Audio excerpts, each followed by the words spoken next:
ونستغفره ونؤمن به ونتوكل عليه ونعوذ بالله من شرور أنفسنا ومن سيئات أعمالنا من يهده الله فلا مضل له ومن يضلل فلا هادي له ونشهد أن لا إله إلا الله وحده لا شريك له ونشهد أن سيدنا ومولانا محمدا عبده ورسوله أما بعد فأعوذ بالله من الشيطان الرجيم بسم الله الرحمن الرحيم ولقد كرمنا بني آدم وحملناهم في البر والبحر ورزقناهم من الطيبات وفضلناهم على كثير ممن خلقنا تفضيلا وروي عن النبي صلى الله عليه وسلم أنه قال كل المسلم على المسلم حرام دمه وعرضه وماله أو كما قال النبي صلى الله عليه وسلم رب اشرح لي صدري ويسر لي أمري واحلل عقدة من لساني يفقه قولي رب زدني علما وألحقني بالصالحين. اللہ رب العزت نے دنیا میں بے شمار قسم کی مخلوقات پیدا کی اور تمام مخلوقات میں انسان وہ مخلوق ہے کہ جس کو اللہ پاک نے سب مخلوقات میں فضیلت دی ہے. اس سلسلے میں قرآن مجید کی آیت جو آپ حضرات کے سامنے میں نے تلاوت کی ہے یہ سورہ بنی اسرائیل کی آیت ہے 12 رکوع نمبر 7. اس آیت میں اللہ رب العزت فرماتے ہیں کہ وَلَقَدْ كَرَّمْنَا بَنِي آدَمَ کہ بے شک ہم نے انسان کو بنی آدم کو عزت ان کو اعزاز اور اکرام دی, اعزاز اور اکرام سے نوازا. وَحَمَلْنَاهُمْ فِي الْبَرِّ وَالْبَحْرِ اور ان کو سوار کیا خشکی میں بھی اور سمندر میں بھی, یعنی خشکی میں بھی ان کے لیے سواری کا انتظام کیا اور سمندر میں بھی ان کے لیے, یعنی خشکی میں گاڑیاں اور سمندر میں کشتی اور جہاز. پھر فرمایا کہ وَرَزَقْنَاهُم مِّنَ الطَّيِّبَاتِ اور میں نے آدم کی اولاد کو پاکیزہ رزق دیا. جس رزق کا انتخاب اس مخلوق کے لیے ہوا ہے وہ سب دنیا کی بقیہ مخلوقات جو رزق کھاتی ہے سب سے افضل رزق کا انتخاب اس مخلوق کے لیے ہوا ہے. اسی لیے فرمایا کہ وَرَزَقْنَاهُم مِّنَ الطَّيِّبَاتِ ہم نے کو پاکیزہ رزق دیا. وَفَضَّلْنَاهُمْ عَلَى كَثِيرٍ مِّمَّنْ خَلَقْنَا تَفْضِيلًا اور ہم نے اس انسان کو فضیلت دی ہے ساری مخلوقات, ایک خاص قسم کی فضیلت دی. انسان کی فضیلت اور مقام اور مرتبہ یہ کیا ہے, اس کا اندازہ اس بات سے لگایا جا سکتا ہے کہ اللہ رب العزت نے قرآن میں فرمایا کہ لَقَدْ خَلَقْنَا الْإِنسَانَ فِي أَحْسَنِ تَقْوِيمٍ کہ میں نے انسان کو خوبصورت ترین شکل میں پیدا کیا, فی احسن تقویم. اور اتنی عزت انسان کو اللہ پاک کی طرف سے دی گئی ہے اور اس اسلام مذہب نے انسان کو اتنی عزت دی ہے کہ آپ اندازہ لگائیں کہ دنیا کی عزت تو ابھی ہے, لیکن دنیا سے جانے کے بعد جب کسی انسان کا انتقال ہوتا ہے تو انتقال کے بعد بھی اس کی عزت اور مقام یہ ہے کہ اس کو باقاعدہ غسل کیا جاتا ہے اور باقاعدہ پاک صاف سفید کفن پہنایا جاتا ہے, باقاعدہ عطر لگائی جاتی ہے, باقاعدہ اس کی نماز جنازہ پڑھی جاتی ہے اور انتہائی ادب اور احترام کے ساتھ جو ہے اس کو تکفین اور تجہیز اور توسیع کا عمل جو ہے وہ عمل میں لایا جاتا ہے. یعنی موت کے بعد بھی اس کو عزت دی ہے اس مذہب نے, کہا کہ یہ معزز انسان اور اتنی عزت دی ہے کہ مسلم شریف کی ایک حدیث ہے, مشکات شریف میں یہ حدیث آئی ہے, مشکات شریف کی حدیث ہے کہ ایک دفعہ پیارے نبی صلی اللہ علیہ وسلم ایک جگہ تشریف فرما تھے تو آپ کے سامنے ایک جنازہ لے کے جایا جا رہا تھا، تو آپ صلی اللہ علیہ وسلم نے جب اس جنازے کو دیکھا تو آپ فوراً احترام کھڑے ہوئے۔ صحابہ کرام رضوان اللہ عنہم اجمعین نے فرمایا آپ کو دیکھ کر سب کھڑے ہوئے، کیونکہ آپ احترام کھڑے ہوئے تو سارے صحابہ کھڑے ہوئے۔ تو صحابہ نے آپ سے پوچھا کہ یا رسول اللہ، کیا آپ کو معلوم ہے کہ آپ جس جنازے کے لیے احترام کھڑے ہوئے ہیں یہ جنازہ جو ہے یہ یہودی شخص کا ہے؟ تو آپ صلی اللہ علیہ وسلم نے اس موقع پہ فرمایا کہ الیست نفسا، کہ کیا وہ انسان نہیں تھا؟ اگر یہودی تھا تو انسان ہوتا، انسان کے احترام میں کہیں اس کے جنازے کے لیے کھڑا ہوا۔ اور دوسری روایت میں ہے کہ آپ صلی اللہ علیہ وسلم نے فرمایا کہ وہ انتہائی سخت ترین چیز ہے، اور جب تم کسی جنازے کو دیکھو تو احترام کھڑے ہو جائے۔ اب آج کل جو ہے ایک مستور عمل ہے کہ جنازے کے احترام میں کھڑے ہونا، پھر بعض حضرات فرماتے ہیں کہ یہ حکم ابتدائی اسلام میں تھا، بعد میں منسوخ ہو گیا۔ اس وجہ سے علماء کے درمیان ایک اختلافی مسئلہ ہے کہ کسی جنازے کے احترام میں کھڑا ہونا چاہیے یا نہیں، لیکن نبی صلی اللہ علیہ وسلم کی حدیث میں یہ صراحت ہے کہ آپ اس جنازے کے احترام کے لیے کھڑے ہوئے۔ اب یہ تو ہے احترام مرنے کے بعد، پھر دنیا میں اس کا احترام اتنا ہے کہ کسی ایک انسان کی جان بچانے کو اللہ رب العزت نے اتنا افضل ترین عمل قرار دیا ہے کہ گویا کہ اس نے ساری انسانیت کی جان بچائی، اور کسی ایک انسان کو قتل کرنا اتنا عظیم اور سخت ترین گناہ ہے کہ گویا کہ اس نے ساری انسانیت کو قتل کیا۔ قرآن مجید کی آیت ہے، اللہ رب العزت نے فرمایا کہ کتبنا علی بنی اسرائیل، ہم نے بنی اسرائیل پر یہ لازم کیا تھا، ان کے پاس یہ حکم بھیجا تھا، اور گویا کہ قرآن کے ذریعے آپ لوگوں کے پاس یہ حکم آ رہا ہے کہ من قتل نفسا بغیر نفس، کہ اگر کسی نے کسی انسان کو بلا وجہ قتل کیا بغیر کسی گناہ کے، فکأنما قتل الناس جميعا، تو یہ اتنا شدید ترین اور سخت گناہ ہے کہ گویا کہ اس نے ساری انسانیت کا قتل کیا۔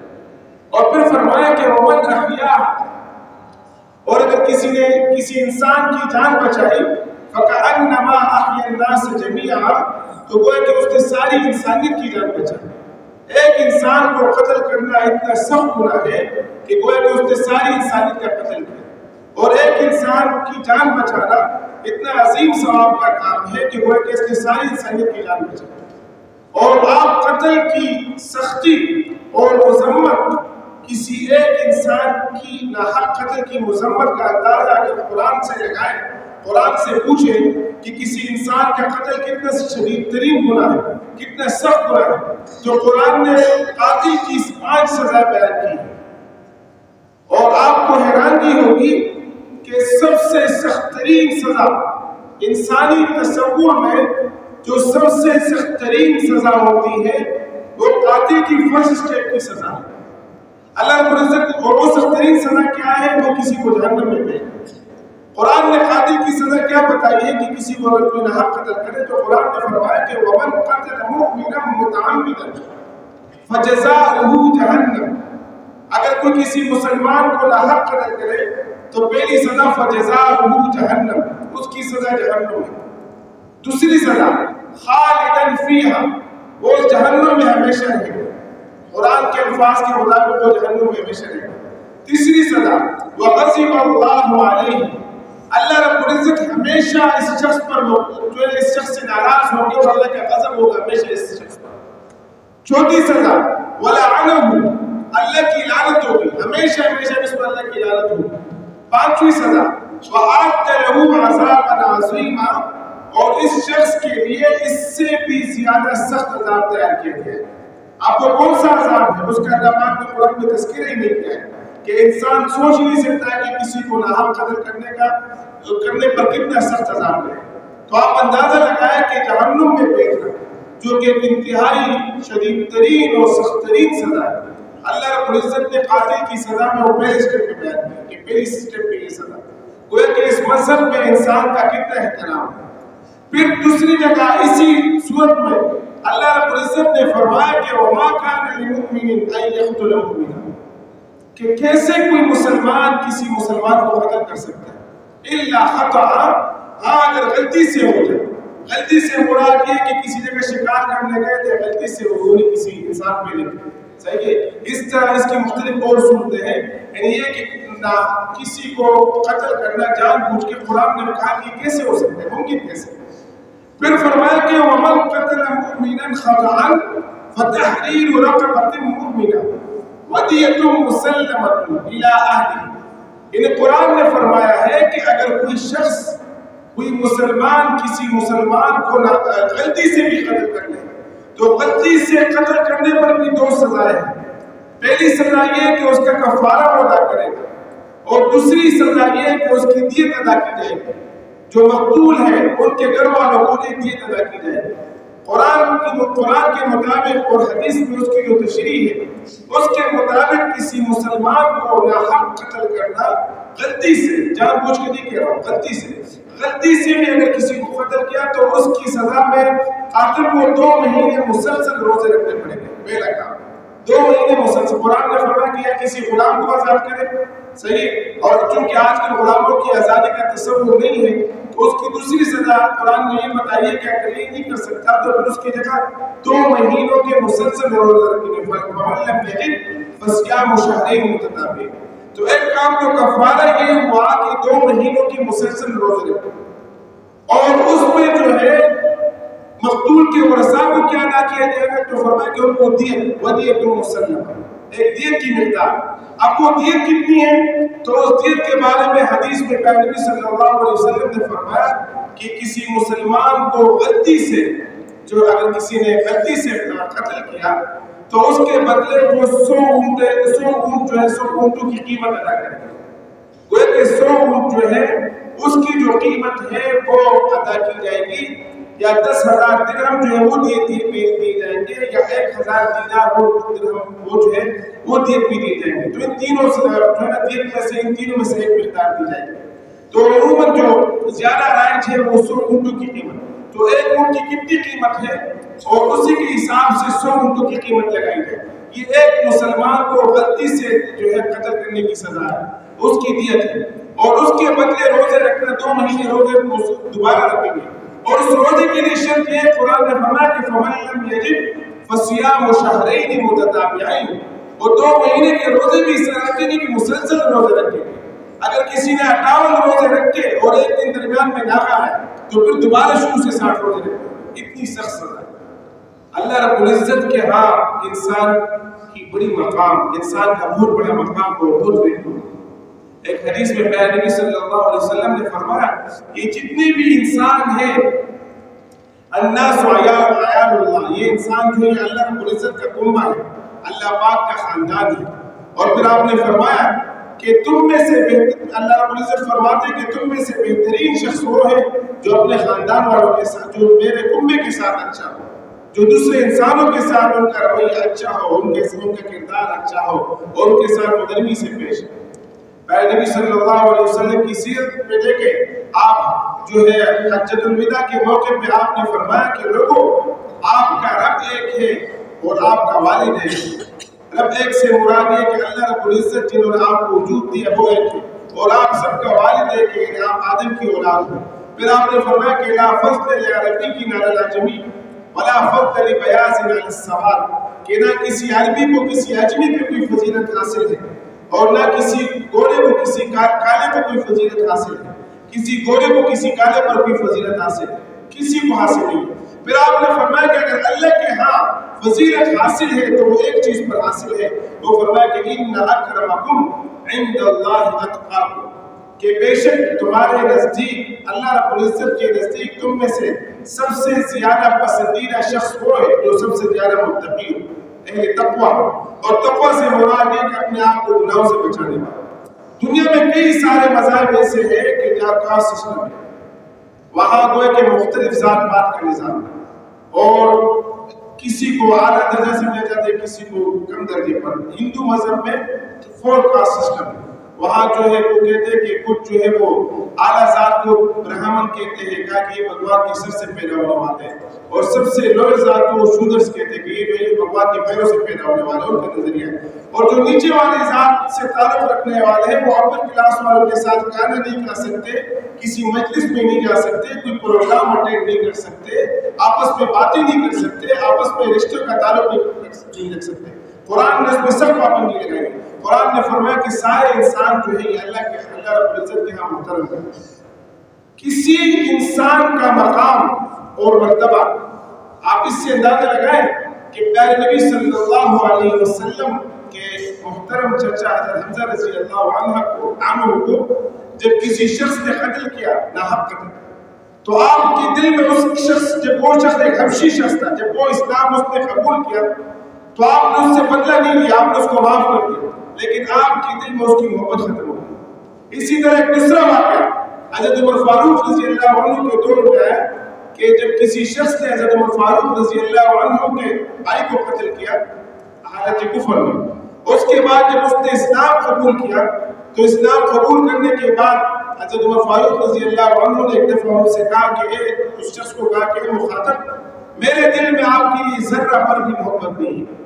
تو اس شخص نے آگے سے جو سوال کیا کہ امیر المؤمنین، جو آپ کی محبت نہیں ہے اس کا کیا مطلب ہے کہ آپ مجھے مطلب اس رعایا میں میرے ساتھ انصاف کا معاملہ نہیں ہوگا، میرے ساتھ زیادتی ہوگی؟ تو حضرت عمر فاروق رضی اللہ عنہ نے فرمایا کہ نہیں، آپ کے ساتھ جس طرح بقیہ لوگوں کے ساتھ تمام معاملات میں انصاف ہوگا اسی طرح آپ کے ساتھ بھی ہوگا، اور کسی بھی معاملے میں آپ کے ساتھ ظلم زیادتی نہیں کی جائے گی. لیکن چونکہ آپ نے مجھے تکلیف دی اور آپ نے ایک ایسا کام کیا ہے جو ہمارے اسلام میں آپ نے انسانیت کے احترام کو پامال کیا ہے، تو اس وجہ سے آپ کے ساتھ آپ کے لیے میرے دل میں محبت ختم ہو گئی. تو حقیقت یہ ہے کہ اس مذہب اسلام میں اگر آپ دیکھیں تو ایک قرآن مجید میں بے شمار مقامات پہ اللہ رب العزت نے انسان کے ایک مقام بتایا اور پھر فرمایا کہ وَالَّذِي خَلَقَ لَكُم مَّا فِي الْأَرْضِ جَمِيعًا، کہ دنیا میں جتنی بھی چیزیں ہیں اے انسان یہ سب میں نے آپ کے فائدے کے لیے پیدا کیا. صحیح ہے، لیکن آپ کو کس کے لیے پیدا کیا؟ تو فرمایا کہ وَمَا خَلَقْتُ الْجِنَّ وَالْإِنسَ إِلَّا لِيَعْبُدُونِ، کہ دنیا کی ساری چیزیں تو میں نے آپ کے فائدے کے لیے بنائی لیکن آپ کو صرف میں نے اپنی عبادت کے لیے پیدا کیا.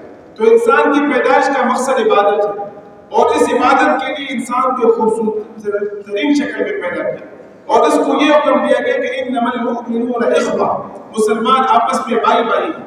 اب بھائی کی حیثیت کیا ہے، مطلب کس لحاظ سے بھائی بھائی ہے، کس درجے کے بھائی بھائی ہے؟ تو اس کی تشریح پیارے نبی صلی اللہ علیہ وسلم کی ایک حدیث میں ہے. آپ نے فرمایا کہ المؤمن واخو المؤمن كالجسد الواحد ان اشتكى شيئا منه وجد ألم ذلك في سائر جسده، کہ مسلمان آپس میں بھائی بھائی ہیں اور اس کی مثال اس طرح ہے کہ جیسے ایک جسم کی، اور جسم کے اگر کسی ایک حصے کو تکلیف پہنچتی ہے تو پورے جسم کو تکلیف پہنچتا ہے. اگر انسان کے جسم میں کسی ایک جگہ میں درد ہو، اگر دانت میں درد ہو تو پورے جسم میں درد ہوتا ہے، اگر ہاتھ میں درد ہو تو پورے جسم میں درد ہوتا ہے.